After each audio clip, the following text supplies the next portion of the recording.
Hello student, मैं मजीद sir.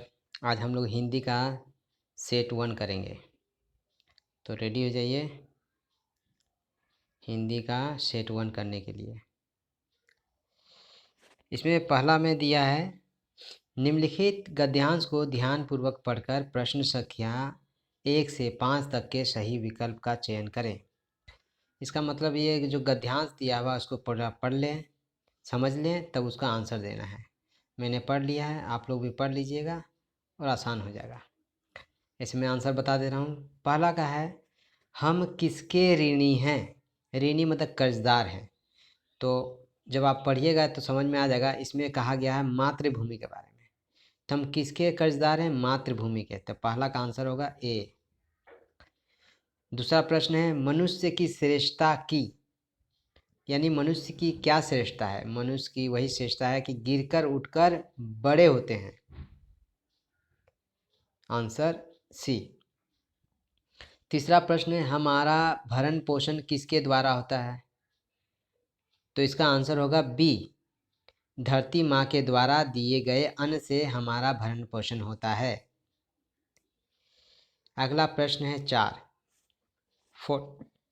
Number में, देश की उन्नति के लिए हम क्या करें? इसका ऑप्शन सब है। ऑप्शन का सही आंसर होना चाहिए। इसमें सही आंसर होगा, सभी को समता तथा सहृदयता का पाठ पढ़ाएं और पढ़ें। Answer D. 4 का होगा आंसर डी। अगला प्रश्न, देश प्रेम क्या है? इसका आंसर होगा ए, देश के प्रति रीति रिवाजों को निभाना और विभिन्न धर्मों का सम्मान करना ही देश प्रेम है। अगला में पद्यांश दिया हुआ। पद्यांश का मतलब कविता से, कविता का अंश, कविता का अंश, उसी से भी प्रश्न है। इसमें प्रश्न है पहला, किससे डर कर नौका पार नहीं होती? तो नौका लहरों से डरकर पार नहीं होती। तो इसका आंसर है बी। फिर अगला प्रश्न है, नन्ही चींटी दाना लेकर कहाँ चढ़ती है? नन्ही चींटी दाना लेकर दीवारों पर चढ़ती है। Answer A. अगला प्रश्न, मन का विश्वास रगों में क्या भरता है? तो जब मन में विश्वास हो तो एक साहस आता है। तो यानी मन का विश्वास रगों में साहस भरता है। अगला प्रश्न है, सिंधु में डुबकियां कौन लगाता है? सिंधु एक नदी है, तो उसमें डुबकियां कौन लगाता है? गोताखोर। आंसर होगा सी, गोताखोर। अगला प्रश्न है, कैसे लोगों की हार नहीं होती? तो कोशिश करने वालों की हार नहीं होती। इसका आंसर है सी। 10 का आंसर होगा सी। अब सेक्शन ख में जाते हैं, यानी खंड ख में जाते हैं, जो व्याकरण का है, जो व्याकरण से रिलेटेड है। इसमें पहला प्रश्न दिया है, इनमें से किस वाक्य में अकर्मक क्रिया है? तो कभी भी वाक्य देगा, हम उसमें पहचान कैसे करते हैं सकर्मक है कि अकर्मक है? उस वाक्य को पढ़ के और उसमें से एक क्वेश्चन करना है क्या। अगर क्या का आंसर मिल जाता है, जवाब मिल जाता है, तो आप समझ लीजिएगा ये सकर्मक क्रिया है, नहीं तो अकर्मक क्रिया है। जैसे ए में लिखा हुआ सीता गाना गाती है। सीता क्या गाती है? गाना। जवाब मिल गया, यानी ये सकर्मक क्रिया है, ये अकर्मक नहीं है।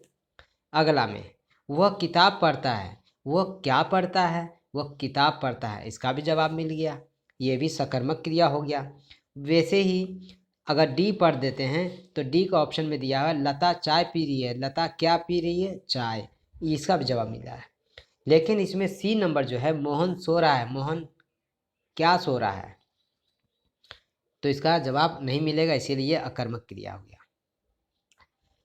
अगला प्रश्न है, कौन सा वाक्य सकर्मक क्रिया का उदाहरण है? तो सकर्मक क्रिया पहचानने का उदाहरण हम अभी बताएं, उसी का यूज़ करेंगे। फिर बच्चा रोता है। बच्चा क्या रोता है?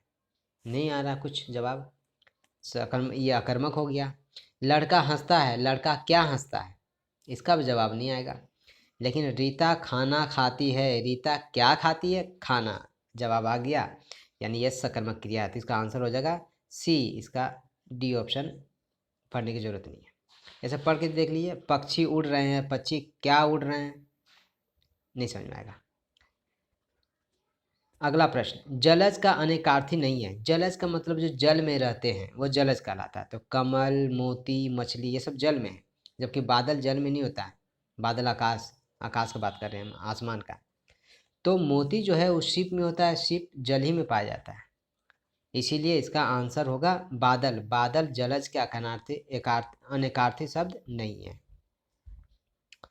अगला प्रश्न है, दो पदों या शब्दों के मेल से बना तीसरा पद क्या कहलाता है। तो दो पदों या शब्दों के मेल से बना तीसरा पद समास कहलाता है। अगला है, प्रतिदिन कौन सा समास है। दिन दिन प्रतिदिन, यानी प्रतिदिन का कौन सा समास है, अव्ययभाव समास होगा। अगला प्रश्न है, नीला है जो कंठ, नीलकंठ किस समास का विग्रह है। तो ये बहुव्रीहि समास का होगा। अगला प्रश्न देखते हैं, जब वर्षा होती है तब मोर नाचने लगते हैं। यानी मोर नाचना इस पे डिपेंड कर रहा है कि वर्षा होना चाहिए, क्योंकि जब वर्षा होती है तब मोर नाचते हैं। तो ये मिश्र वाक्य है, जो जिसमें एक वाक्य दूसरे पे आश्रित रहती है, वो मिश्र वाक्य है। अगला प्रश्न, जिस वाक्य में कर्ता के काम को प्रधानता दी जाती है, कर्ता को नहीं, कर्ता के काम को प्रधानता दी जाती है, वो कौन सा वाक्य है। तो जिसमें कर्ता को प्रधानता दी जाती है वह कर्तृवाच्य होता है, लेकिन जिसमें कर्ता के काम को प्रधानता दी जाती है वह कर्मवाच्य होता है। तो आंसर होगा कर्मवाच्य। प्रश्न है 19 नंबर, बादल चांद देख रहा है। तो बादल चांद की ओर देख रहा है, इसका आंसर होगा ए, 19 का ए, बादल चांद की ओर देख रहा है। अगला प्रश्न 20 नंबर, निम्न में कौन सा शब्द समुच्चय बोधक अव्यय शब्द हैं। तो समुच्चय बोधक अव्यय जो है वैसे शब्द होते हैं जो दो वाक्य को जोड़ने का काम करता है, यानी इसमें आंसर हो जाएगा सी, अथवा। अब हम लोग आते हैं खंड ग में। जो हम लोग किताब पढ़ते हैं, क्षितिज, कक्षा 10 का, क्लास 10 का जो बुक है क्षितिज और कृतिका, उसी से रिलेटेड है। उसमें पहला दिया गद्यांश, उससे रिलेटेड प्रश्न है। क्वेश्चन नंबर 21, इस पद के रचयिता कौन है। तो जब पढ़िएगा तो समझ में आ जाएगा, ये सूरदास के पद है, तो इसको लिखने वाले भी सूरदास होंगे, रचयिता इसके सूरदास हैं। अगला प्रश्न, गोपियाँ किसके अनन्य भक्त थी। तो गोपियाँ किसके भक्त थी, ये सभी को मालूम है, कृष्ण की भक्त थी। पुरइनी पात का क्या अर्थ है। 23 नंबर प्रश्न, पुरइनी पात का क्या अर्थ है।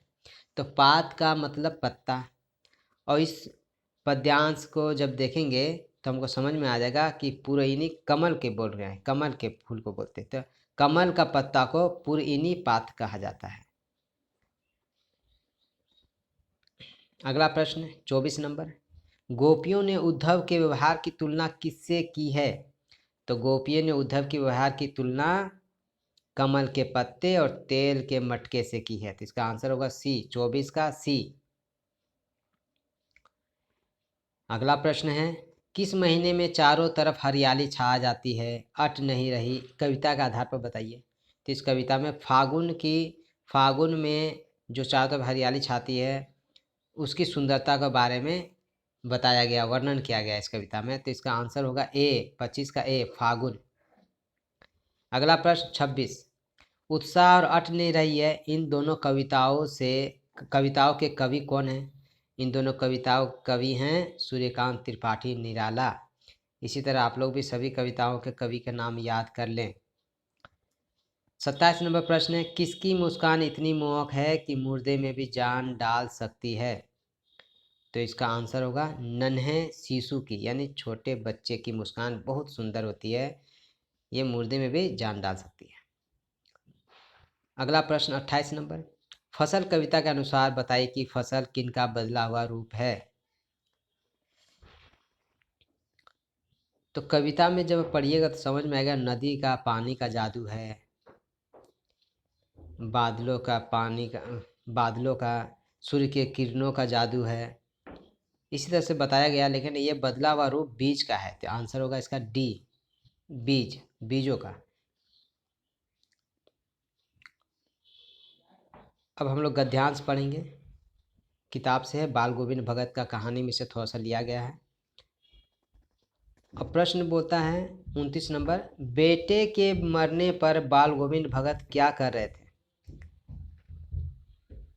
तो वो दो चीज़ कर रहे थे, नाच भी रहे थे, गा भी रहे थे। लेकिन यहाँ ऑप्शन में दोनों आ रहा है, गा भी रहे थे, नाच भी रहे थे, अलग अलग ऑप्शन, सही क्या होगा? तो ये जो पद्यांश जो दिया हुआ है, इसको आप जब पढ़िएगा तो आपको समझ में आ जाएगा कि यहाँ वो बात कर रहे हैं गाने की। इसीलिए हम यहाँ आंसर में कर देंगे बी, 29 का बी, कि गा रहे थे। अगला प्रश्न 30 नंबर, भगत जी का बेटा कैसा था? तो भगत जी का बेटा सुस्त और बोदा सा था। इसका आंसर इसमें दिया हुआ है, ये देखिए यहाँ लिखा हुआ है, कुछ सुस्त और बोदा। ठीक है। अगला है, भगत जी की पुतोहू कैसी थी? तो भगत जी की पुतोहू सुभग और सुशील होने के साथ ही घर की पूरी प्रबंधिका, प्रबंधिका मतलब पूरा तरह का प्रबंध करने वाली, मैनेजर टाइप। तो इसका आंसर होगा सी, 31 का होगा सी। अगला प्रश्न, बोदा का क्या अर्थ होता है? तो हम लोग यहाँ बोदा का अर्थ होता है कम बुद्धि वालों को बोदा बोलते हैं। 32 का होगा डी। फिर अगला प्रश्न है 33 नंबर, नेताजी का चश्मा पाठ में पान वाला किस तरह का व्यक्ति था? तो नेताजी का चश्मा पाठ में पान वाला जो था वो एक मोटा था, हंसमुख और खुश मिजाज व्यक्ति था। तो इसका आंसर हो जाएगा डी, यानी 33 का डी। 34 नंबर प्रश्न है, नेताजी का चश्मा पाठ में नेताजी की प्रतिमा किस चीज़ की बनी हुई थी? तो संगमरमर पत्थर की बनी हुई थी। तो 34 का आंसर हो जाएगा बी, संगमरमर पत्थर की। अगला प्रश्न 35 नंबर, नेताजी की मूर्ति पर चश्मा कौन बदलता था? तो नेताजी की मूर्ति पर चश्मा कैप्टन बदलता था, जो वो चश्मे बेचता था। तो इसका आंसर हो जाएगा सी, 35 का सी। 36 नंबर प्रश्न है, नेताजी का चश्मा पाठ के लेखक कौन है? तो नेताजी का चश्मा इस पाठ के लेखक का नाम है स्वयं प्रकाश। इसका आंसर हो जाएगा बी। 37 नंबर प्रश्न, प्रस्तुत गद्यांश किस पाठ से लिया गया है? जब इसको पढ़ेंगे तो समझ में आएगा, ये कृतिका का है, पहला चैप्टर माता का आंचल। तो इसका आंसर होगा ए, माता का आंचल। अगला प्रश्न है 38 नंबर, लेखक क्या खेलते थे? तो लेखक नाटक बहुत खेलते थे, नाटक वगैरह खेल करा करते थे बचपन में, तो नाटक खेलते थे। अगला प्रश्न है, इस गद्यांश में किस मेले की चर्चा की गई है? तो इसमें एक जगह लिखा हुआ है गद्यांश में कि ददरी के मेले, देखिए यहाँ लिखा हुआ ददरी के मेले, यानी 39 नंबर का आंसर हो जाएगा ददरी के मेले, यानी बी, 39 का होगा बी।